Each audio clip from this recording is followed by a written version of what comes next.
Sir అంటే కూటమి ప్రభుత్వం వచ్చిన తర్వాత ఇది అరాచక పాలన అని చెప్పి జగన్మోహన్ రెడ్డి గారు చెప్తున్నారు. ఇది మాది మంచి ప్రభుత్వం అని చంద్రబాబు నాయుడు గారు చెప్తున్నారు. మీరేమంటారు? ఇక్కడ మంచి చెడు అనేది ప్రజలు చెప్పాలి. వాళ్ళు 100 రోజులు అయినటువంటి సందర్భంలో మంచి ప్రభుత్వం అని చెప్పేసి అన్నారు. కానీ ప్రజలు ఏమనుకుంటున్నారంటే ఇది ముంచే ప్రభుత్వం అని చెప్పేసి ప్రజలకు అర్థమైపోయింది. అందువల్ల వాళ్ళు సుకృత మొత్తంలాగా వాళ్ళు చెప్పుకుంటే కదా ప్రజలు తెలుసాలి. ఈరోజు గత 2024 వరకు ఉన్నటువంటి జగన్మోహన్ ప్రభుత్వ విధానాలు ఎట్లా ఉన్నాయి, అదేవిధంగా 2024 తర్వాత ఈ కూటమి వచ్చినటువంటి పరిస్థితి అని చెప్పి ప్రజలు మొత్తం బేరే చేసుకున్నారు. అందువల్ల అంటే మంచి చెడు నిర్ణయాలు చేసింది ప్రజలు. ఈరోజు ప్రజలు మొత్తం కూడా మోసపోయామని చెప్పేటువంటి దాంట్లోకి ఈరోజు చంద్రబాబు నాయుడు తీసుకున్నటువంటి నిర్ణయాలకి మేము మోసపోయి ఆ రోజు ఓటేసి ఏదో సామెతగా పాలిచ్చే గేదని వదులుకొని ఏదో సామెతగా తెచ్చి ఇంట్లో కట్టేసినట్టుగా ఆ విధంగా చెప్పడం అనేది అర్థమవుతుంది ప్రజలకి. అందువల్ల అంటే మంచి చెడు ప్రజలు తెచ్చాలి. సరే, అలానే కూటమి ప్రభుత్వం వచ్చిన తర్వాత సోషల్ మీడియా యాక్టర్స్ ఎవరెవరు ఉన్నారో అందరి మీద కేసులు పెడుతున్నారు. దాన్ని మీరు ఎలా భావిస్తున్నారు? ఇక్కడ ఒకటి మాత్రం వాస్తవం చెప్పేసుకోనండి, ఏ పార్టీ అయినా ఎవరైనా సరే అది స్త్రీలైనా లేదంటే పురుషులైనా వాళ్ళ యొక్క వ్యక్తిగత జీవితాల్ని బజారు పాలు చేసి వాళ్ళని హరణం చేసేటువంటి విష సంస్కృతి మాత్రం మనం తీవ్రంగా ఖండించాల్సిన అవసరం ఉంది. కానీ ఈరోజు టీడీపీ వాళ్ళు చేసినటువంటి కూటమి వచ్చినాక ఏం జరుగుతుందంటే వైఎస్ఆర్ కాంగ్రెస్ పార్టీలో యాక్టివ్గా ఎవరైతే ఉంటున్నారో వాళ్ళు ఈరోజు ఏదైతే ఎన్డీఏ కూటమి అధికారంలోకి వచ్చినాక వాళ్ళైతే సూపర్ 6 హామీలు ఇచ్చి వాళ్ళు ఏదైతే ఈరోజు అరాచకత్వాన్ని ప్రేరేపించేటట్టుగా డైరీ రాజ్యాంగం రాసుకున్నటువంటి రెడ్ బుక్ రాజ్యాంగం రాసుకునేటట్టుగా ఏదైతే జరుగుతూ ఉందో దీని మీద విమర్శిస్తూ ఉంటే దాన్ని తట్టుకోలేకుండా అదేవిధంగా అసలు సోషల్ మీడియాలో విష సంస్కృతిని పెంచి ప్రేరేపించిందే టీడీపీ వాళ్ళు.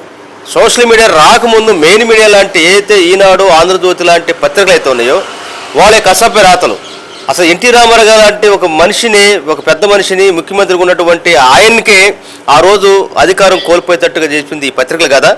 అదేవిధంగా వాళ్ళు అనుకున్నటువంటి బాణిని మొత్తాన్ని కూడా ఆ పత్రికల ద్వారా విష సంస్కృతికి పెంచి పోషించింది టీడీపీ వాళ్ళు.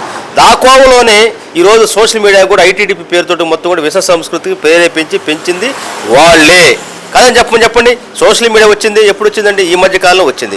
మరి 2008లో చిరంజీవి గారు లాంటి ఒక మెగాస్టారు, ఒక సినిమా ప్రపంచంలో ఉన్నటువంటి ఆయన అప్పుడే రాజకీయాల్లోకి అడుగుపెడుతున్నటువంటి పరిస్థితుల్లో, ప్రజారాజ్యం పేరుతో ముందుకు వస్తున్నటువంటి పరిస్థితుల్లో వాళ్ళ కూతురు ఏదో కథను లవ్ చేసుకుని ఢిల్లీ వెళ్ళిందని చెప్పేసి అంటే దాని మీద ఎంత ప్రచారం చేశారండి. ఈ పత్రికలు కదా, ఈనాడు కదా, జ్యోతి కదా, వీళ్ళు కాదు ఎనకదని అనుకుంది చంద్రబాబు నాయుడు ముఠా కదా. అదేవిధంగా చెప్పుకుంటూ పోతుంటే శర్మిల గారి గురించి మనం ఒక మహిళ గురించి మాట్లాడుకోవటం బాధగా ఉంది. ఇక్కడ వాళ్ళు చెప్పింది ఏంటి, ఒక సినిమా స్టార్ అని చెప్పేసి రాతలు రాసింది వాళ్ళు కాదా. అందువల్ల ఏంటంటే ఈరోజు టీడీపీకి ఉన్నటువంటి ఒక పెద్ద జబ్బు ఏంటంటే వాస్తవాల్ని ప్రశ్నించేటువంటి కార్యకర్తల యొక్క గొంతు నొక్కే విధంగా ఈరోజు వ్యవహరిస్తున్నారు. అందులో భాగంగా ఐటీడీపీ అనేటువంటిది వైఎస్ఆర్ కాంగ్రెస్ పార్టీలో ఎవరైతే యాక్టివ్గా ఉన్నారో వాళ్ళ పేరుతోటే ఫేక్ ఐడీలు క్రియేట్ చేసి వాళ్ళే నెగిటివ్గా మారుతున్నారు, మమ్మల్ని తిడతారని చెప్పేసి వీళ్ళే మార్పింగ్ చేస్తారు. ఈరోజు ఐటీడీపీ వాళ్ళకి అమెరికా లాంటి, లండన్ లాంటి దాంట్లో బ్రాంచులు ఉన్నాయి. మొత్తం దీనికి ఒక సెక్టర్ పనిచేస్తూ ఉంది. మార్పింగ్ ఎట్ట చేయాలి, ఏ విధంగా సోషల్ మీడియా చేసుకుని అక్కడి నుంచి వస్తూ ఉంటే దీన్ని ట్రోల్ చేస్తూ ఉంటారు. అదే ఇంకో విషయం, మీ జగన్మోహన్ రెడ్డి గారు మీ పార్టీలో అంటే వైసీపీ పార్టీ తరఫు నుంచి కానీ మీరు కానీ నారా లోకేష్ గారిని కుటుంబాన్ని ఇబ్బంది పెట్టారు గతంలో అని చెప్పేసి మాట్లాడుతున్నారు నారా లోకేష్ గారు. నిజమంటారా? అసలు అది చాలా బాధాకర విషయం అండి. ఆ సందర్భం ఏంటంటే వల్లభనేని వంశీ గారు వాళ్ళ కూతుర్ని, వాళ్ళ భార్యని ఎంత ట్రోల్ చేశారంటే, పైటాల రావు గారి దగ్గరికి పోయి నువ్వు ఉంటే మీ ఇంట్లో ఆడవాళ్ళు అసలు మీ పిల్లలు ఎవరు కూడా తెలుసా అని చెప్పేసి అని చేస్తే వారు ఒక సందర్భంలో చెప్పుకొచ్చారు తప్ప ఎక్కడో కూడా లోకేష్ గారిని గురించి కానీ వాళ్ళ తల్లి గారి గురించి కానీ ఎక్కడ కూడా చేయలేదు వాళ్ళు అసలు.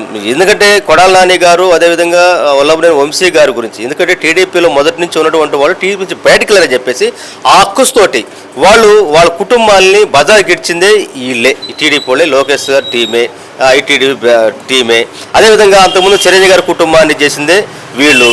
అంతేకాకుండా 2014 నుంచి 2019 మధ్య పవన్ కళ్యాణ్ గారు అమరావతి భూముల విషయంలో రైతులు అన్యాయానికి గురవుతారని చెప్పేసి తిరుగుతూ ఉంటే ఇదే లోకేష్ గారు పవన్ కళ్యాణ్ గారు తల్లి గురించి అసభ్యంగా మాట్లాడితే పవన్ కళ్యాణ్ గారు చెప్పారు ఏమని, మా తల్లిని దూషిస్తావు లోకేష్, ఖబర్దార్ నేను ఆ రోజు 2014లో నాకున్న మీకు దాదాపు 15 సీట్లు మీకు వచ్చినాయి గోదావరి జిల్లా లాంటి పరిస్థితిలో, నా వల్ల మీరు అధికారంలోకి వచ్చినటువంటి పరిస్థితుల మధ్య ఈరోజు నా కుటుంబాన్ని నువ్వు ఇచ్చేస్తావని చెప్పేసి అన్న మాటలు వాస్తవం కాదని నీకు ఈరోజు మేము ప్రశ్నిస్తా ఉన్నాం.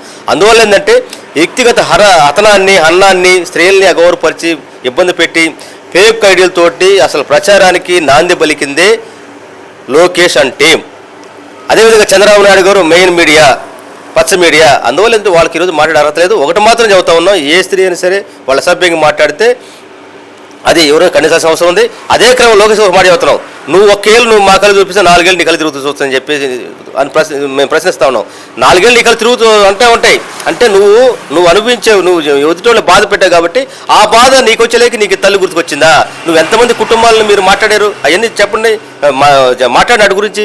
అందువల్లంటే సోషల్ మీడియా అనేటువంటిది ఈరోజు వైఎస్ఆర్ కాంగ్రెస్ పార్టీ బలంగా సోషల్ మీడియాలో ఉన్న నేపథ్యంలో ప్రభుత్వ విధానాలు ఎండగడుతున్న దాంట్లో భాగంగానే సోషల్ మీడియాని వాళ్ళు దుర్వినియోగం చేస్తూ ఐటీడీ పోళ్ళు ఫేక్ క్రియేసి ఈరోజు ఒక హింసాత్మక వాతావరణంతో సోషల్ మీడియా కార్యకర్తలు ఇబ్బంది పెట్టే ప్రక్రియ కొనసాగుతూ ఉంది. ఇలాంటిది ఎప్పుడు ముందు కూడా ఎల్లకాలం సాగవు. ప్రజలు మొత్తం ఆలోచిస్తూ ఉన్నారు. త్వరలోనే ఎన్డీఏ కూటమి పాత్ర పెట్టే రోజులు దగ్గర పడ్డాయి.